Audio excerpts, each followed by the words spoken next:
Hey guys, my name is Rahul Sharma. I am a certified personal trainer by ACE और मैंने graduation किया है in sports science. This is my first YouTube video and this is all about myths bursting.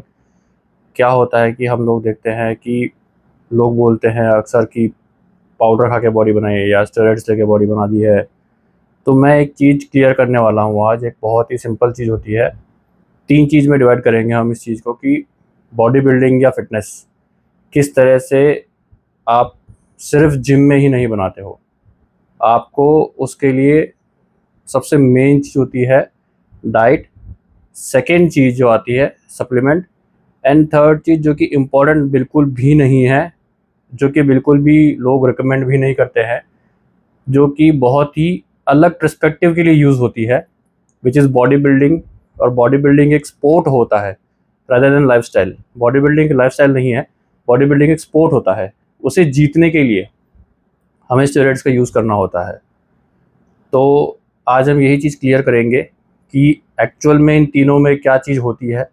Food, जैसे कि हम सभी लोग जानते हैं कि फूड जो खाना है, सिंपल टर्म्स में मैं बिल्कुल लेमन लैंग्वेज यूज़ करूँगा. तो फूड जो होता है वो हम रेगुलरली खाते हैं. अब आपने कई लोगों को जिम में देखा भी होगा, सुना भी होगा उन लोगों से कि मैं तो प्रोटीन लेता ही नहीं हूँ, मेरी नेचुरल बॉडी बनी हुई है. तो प्रोटीन नहीं लेने का मतलब हो गया कि उन्होंने सप्लीमेंट नहीं लिया है, उन्होंने वे प्रोटीन नहीं लिया है. उन्हें ज़रूरत भी नहीं होगी शायद, क्योंकि अगर वो नॉनवेज ज़्यादा कंज्यूम करते हैं या फिर अगर वो अपनी डाइट से अपना प्रोटीन रेगुलर जो इंटेक है उनका अगर वो कंप्लीट कर देते हैं तो उन्हें ज़रूरत नहीं होती है सप्लीमेंटेशन लेने की. Because as you see supplementation word ही यही होता है. लाइक आप एग्ज़ाम देते हो, आप सबसे पहले मेन शीट भरते हो, उसके बाद आप सप्लीमेंट्री यूज़ करते हो. उस सप्लीमेंट्री का मतलब हो गया आप सप्लीमेंट यूज़ कर रहे हो. तो ये चीज़ होती है सप्लीमेंट. जब आप डाइट के नाम की मेन शीट ही पूरी नहीं कर रहे हो तो सप्लीमेंट भी ऐसा कुछ खास काम नहीं करेगा, आपको पूरा नंबर देगा ही नहीं. तो वही चीज़ है, आपको सबसे पहले अपना डाइट पे फोकस करना होगा. 75 to 80% डाइट आपको फोकस करना ही होगा. 100% शायद कोई भी नहीं कर पाता है, not even body builders, not even जो स्ट्रिक्ट टू स्ट्रिक्ट भी रहते हैं अपनी लाइफ में, वो भी शायद 100% तो नहीं कर पाते होंगे. उनकी डे टू डे लाइफ में भी कुछ काम आता होगा या कभी कोई बिजी हो जाते होंगे, तो वो लोग भी अपनी डाइट में 100% फूड यूज़ नहीं कर पाते हैं. इसीलिए वहाँ पे ऐड होता है सप्लीमेंट. फॉर एग्ज़ाम्पल, अगर मेरी बॉडी की डेली रिक्वायरमेंट है 100 ग्राम्स प्रोटीन की, तो मैं फूड से शायद 70% न्यूट्रिशन ही ले पाऊँगा. बिकॉज अगर देखा जाए नॉन-वेज सोर्सेज में फिर भी आपको लीन प्रोटीन मिल जाएगा, बट वेजिटेरियन सोर्सेज में आपको प्रोटीन, जो लीन प्रोटीन है वो नहीं मिल पाएगा. लाइक हम बोलते हैं दाल में प्रोटीन अच्छा होता है, राजमा में प्रोटीन अच्छा होता है, चने में प्रोटीन अच्छा होता है, बट वो जो वैल्यूज़ आती है वो आती है 100 ग्राम्स के ऊपर. अब 100 ग्राम्स जब आप सब्जी खाते हो, दाल खाते हो, राजमा खाते हो, चने खाते हो, इवन पनीर खाते हो, तो शायद रॉ पनीर आप फिर भी 100 ग्राम्स खा सकते हो. बट जब आप पनीर की सब्जी बोलते हैं हम, तो उसमें बहुत सारी चीज़ें ऐड हो जाती है. ग्रेवी ऐड हो जाती है, सोडियम ऐड हो जाता है, आपका मसालेदार चीज़ें ऐड हो जाती है, तो वो ऑटोमेटिकली आपका स्पाइक कर जाता है. तो 100 ग्राम तो हम नहीं ले पाते हैं, प्रॉपर दाल हम 100 ग्राम नहीं ले पाते हैं. उसके अंदर पानी मिल जाता है और सब्जी वगैरह मिक्स हो जाती है, मसाले मिक्स हो जाते हैं. तो वही मैं बोलना चाह रहा हूँ कि दाल या राजमा या जो भी वेजिटेरियन सोर्सेज है, उसमें आपको 100% जो प्रोटीन है वो नहीं मिल पाता है. पनीर आप लोगे, पनीर के अंदर आपको कार्बोहाइड्रेट्स और फैट्स भी मिल जाएंगे. देन आपका सोर्स आता है टोफू. टोफू बहुत सारी जगह पे अवेलेबल नहीं होता है. पर्सनली मुझे टोफू बिल्कुल भी पसंद नहीं है. तो ये चीज़ होती है. फिर उसके हिसाब से आपको अपने मैक्रोन्यूट्रिएंट्स और माइक्रोन्यूट्रिएंट्स दोनों को ही डिवाइड करना पड़ता है. चलो ये तो थोड़ी बड़ी बात आ गई, मैक्रोन्यूट्रिएंट्स और मैक्रो और माइक्रोन्यूट्रिएंट्स. बट ये चीज़ होना तय है कि वेजिटेरियन सोर्सेज से आप 100% प्रोटीन को कंप्लीट नहीं कर पाते हो. वहाँ पे रोल प्ले करता है आपका वे प्रोटीन. नाउ मैंने कहीं बहुत अच्छे अच्छे डॉक्टर्स को बोलते हुए सुना है कि वे प्रोटीन तो स्टेरॉइड्स होते हैं. पता नहीं ऐसा वो क्यों बोलते हैं, मुझे समझ में नहीं आता. जब वो आपको नॉर्मल एक डाइक्लोफेनाक भी दे देता है, या फिर आपको कोई पेन किलर देता है, या फिर आपको वो कोई सर दर्द की दवाई देता है, नॉर्मल चीज़ है बिल्कुल, बुखार की दवाई देता है, तो अगर वे प्रोटीन स्टेरॉइड है तो एक्चुअल में वो भी स्टेरॉयड ही है जो कि आप आराम से लेते हो, ठीक है। अगर वे प्रोटीन में कुछ भी ऐसी चीज़ें मिली हुई होती है जो कि आपकी हेल्थ के लिए अच्छी नहीं है, तो वो ईज़िली अवेलेबल नहीं होती मार्केट के अंदर। आप हमारे इंडिया के अंदर तो फिर भी चलो सप्लीमेंट्स के अलग से स्टोर होते हैं। मैंने कई जगह देखा है, पर्सनली नहीं देखा है, बट मैंने कई जगह देखा है और सुना भी है कि कई देशों में तो सिर्फ ग्रोसरी स्टोर्स में वे प्रोटीन मिल जाता है easily, like it's a part of their nutrition. तो वही चीज़ है, वे प्रोटीन जो होता है, it's a part of your nutrition. ये चीज़ समझना बहुत ज़रूरी है आपको। तो यही चीज़ डिफरेंशिएट करती है आपका जो रॉ फूड है। अगर आप चिकन खाते हैं, आप एग खाते हैं, आप हाई प्रोटीन डाइट पे रहते हैं, हाई नहीं इन द सेंस कि अगर आप 100 ग्राम प्रोटीन जो आपकी रिक्वायरमेंट, अगर आप वो कंप्लीट करते हो तो आपको सप्लीमेंटेशन की ज़रूरत बिल्कुल भी नहीं है। एक स्कूप प्रोटीन की भी ज़रूरत नहीं है आपको, वे प्रोटीन की बात कर रहा हूँ मैं। नॉर्मली यही होता है। देन इसके बाद में जो चीज़ आती है वो आती है वे प्रोटीन या सप्लीमेंटेशंस जो आते हैं। सप्लीमेंटेशंस में बहुत सारी चीज़ें आती है, क्रेटीन आता है, आपका प्री वर्कआउट आता है, फैट बर्नर्स आते हैं, वे प्रोटीन्स आते हैं और मल्टीविटामिन्स आता है, ये भी सप्लीमेंटेशंस में ही काउंट होता है, ठीक है। तो यही चीज़ होती है, आप केमिस्ट के स्टोर पे जाओगे, वहाँ पे आप मल्टीविटामिन आप बोलोगे तो आप बोलोगे नहीं मैं नेचुरल बॉडी बिल्डिंग कर रहा हूँ, और अगर आपने सपोज मान लीजिए किसी भी एक्स ब्रांड का आपने मल्टीविटामिन उठा लिया सप्लीमेंट स्टोर से, तो वो डॉक्टर बोलेगा नहीं ये तो स्टेरॉइड्स होता है। ये चीज़ पॉसिबल नहीं है, ये चीज़ होती ही नहीं है चल में, ठीक है। तो I be very truthful to this. तीसरी चीज़ जो आएगी हमारे स्टेरॉइड्स, वो एक स्पेसिफिक मैं कहूँगा लोगों के लिए होती है, ठीक है, जिन्हें बॉडी बिल्डिंग करनी है, जिन्हें स्टेज पे जाना है, वो उन लोगों के लिए होती है।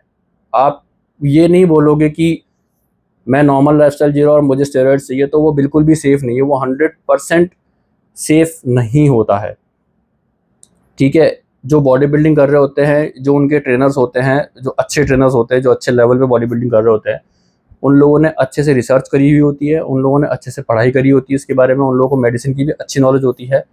तो वो लोग भी अगर अपने मैं बोलूँगा धंधे के प्रति ट्रुथफुल है, तो वो लोग स्टेरॉइड्स रिकमेंड करते हैं, अदरवाइज़ वो लोग भी नहीं करते हैं। मैंने 8-10 साल हो गए मुझे भी इस इंडस्ट्री के अंदर, फिटनेस इंडस्ट्री के अंदर।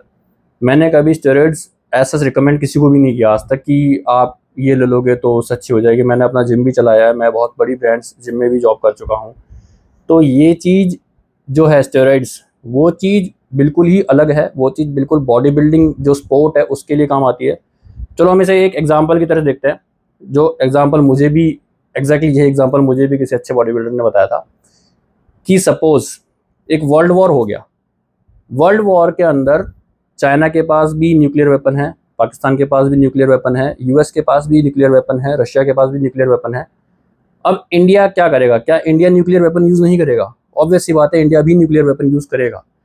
जिस कंट्री ने उस न्यूक्लियर वेपन यूज़ नहीं किया, अगर वो सब भी न्यूक्लियर वेपन यूज़ कर रहे हैं, तो उस देश को, इंडिया को भी न्यूक्लियर वेपन यूज़ करना पड़ेगा।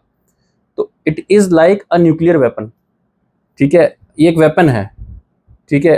तो आपको ये लेना ही पड़ेगा if you are going on the stage. आपको अगर आप बॉडी बिल्डिंग को लेके बहुत आप सीरियस हो, अगर आपको चाहिए कि मुझे इसमें बहुत आगे बढ़ना है, मुझे इसमें एक करियर बनाना है, मुझे इसमें सपोज़ इंडिया तक को रिप्रेज़ेंट करना है, बहुत अच्छे लेवल के बॉडी बिल्डर्स हैं जो लोग इंडिया को रिप्रेज़ेंट करते हैं, तो वो लोग ऑब्वियस सी बात है वो लोग लेते हैं। इसमें मुझे नहीं लगता कि हमें ये चीज़ छिपानी चाहिए कि मैं नेचुरल हूँ या ये सब है। ये ऑब्वियस सी बात है, ये दिख जाता है क्लियरली कि आप नेचुरल हो या नहीं हो। और ये चीज़ बहुत मैंने यूट्यूब पे अभी रिसेंटली, जब से ये हमारा डार्क मीम्स जो हो गया, डार्क कमेंट्स वाला जो सेक्शन स्टार्ट हो गया है इंस्टाग्राम पे, यूट्यूब पे, मैं ये चीज़ बहुत टाइम से नोटिस कर रहा हूँ कि लोग क्या करते हैं, लोग हम फिटनेस इंडस्ट्री वाले, मैं किसी भी कम्युनिटी को नहीं सपोर्ट करता, मैं फिटनेस इंडस्ट्री को सपोर्ट करता हूँ। हम अपनी ही कम्युनिटी पे सपोर्ट नहीं करते दूसरे को। सपोज़ एक बंदा है जिसने स्टेरॉइड्स लिया है और वो अपनी कंट्री के लिए खेल रहा है, वो अपने स्टेट के लिए खेल रहा है, वो अपने लिए खेल रहा है यार, उसने अपने पैसा लगाया है, उसने अपनी नॉलेज लगाई है, उसने उसने है ना, शायद अगर आप 100% दे रहे हो ना, तो उसने 102% दिया है। आप उससे कम्पीट ही नहीं कर सकते हो जिस बंदे ने स्टेरॉइड लगाया। आप ये नहीं बोल सकते हो कि तूने स्टेरॉइड लगा लिया इसलिए तेरी बॉडी बन गई, नहीं, ये चीज़ नहीं होती है, ये चीज़ बिल्कुल भी नहीं होती है, 1% भी नहीं होती है ऐसा, ठीक है। ये स्टिमुलेंट्स होते हैं जो आपको सिर्फ हेल्प करते हैं बॉडी बिल्डिंग करने के लिए, बॉडी अच्छी बनाने के लिए।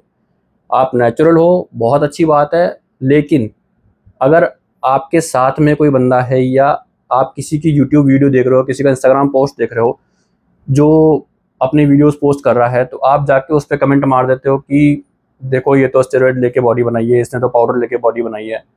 तो यार ये चीज़ ना, एज अ फिटनेस की जो हमारी कम्युनिटी है, हम आपस में ही लड़ रहे हैं। ये चीज़ मैं बिल्कुल भी, मुझे अच्छी नहीं लगती इस चीज़ के बारे में। जो एफर्ट लगा रहा है, आप एफर्ट लगा रहे हो, अगला बंदा एफर्ट लगा रहा है, तीसरा बंदा भी एफर्ट लगा रहा है।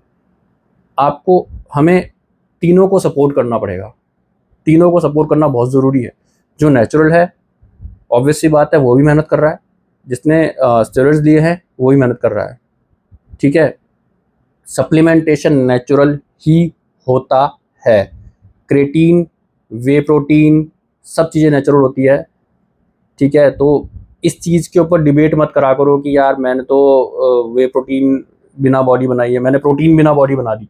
प्रोटीन बिना बॉडी बनना पॉसिबल नहीं है। प्रोटीन जो वर्ड है उसके बिना बॉडी बनना पॉसिबल नहीं है बिल्कुल भी, ठीक है। आप चाहे तो डाइट से प्रोटीन लेते हो, आप अदर सोर्सेज लाइक वे प्रोटीन से भी आप प्रोटीन लेते हो, तो आपकी बॉडी को न्यूट्रिशन की रिक्वायरमेंट तो ऑब्वियस सी बात है। आप तभी अपने आप को पुश कर रहे हो, वो चीज़ है। वे प्रोटीन सिर्फ इसीलिए थोड़ा सा सुपीरियर होता है क्योंकि वो डाइजेस्टिव फॉर्म में आता है, वो मिल्क फॉर्मेशन से ही आता है।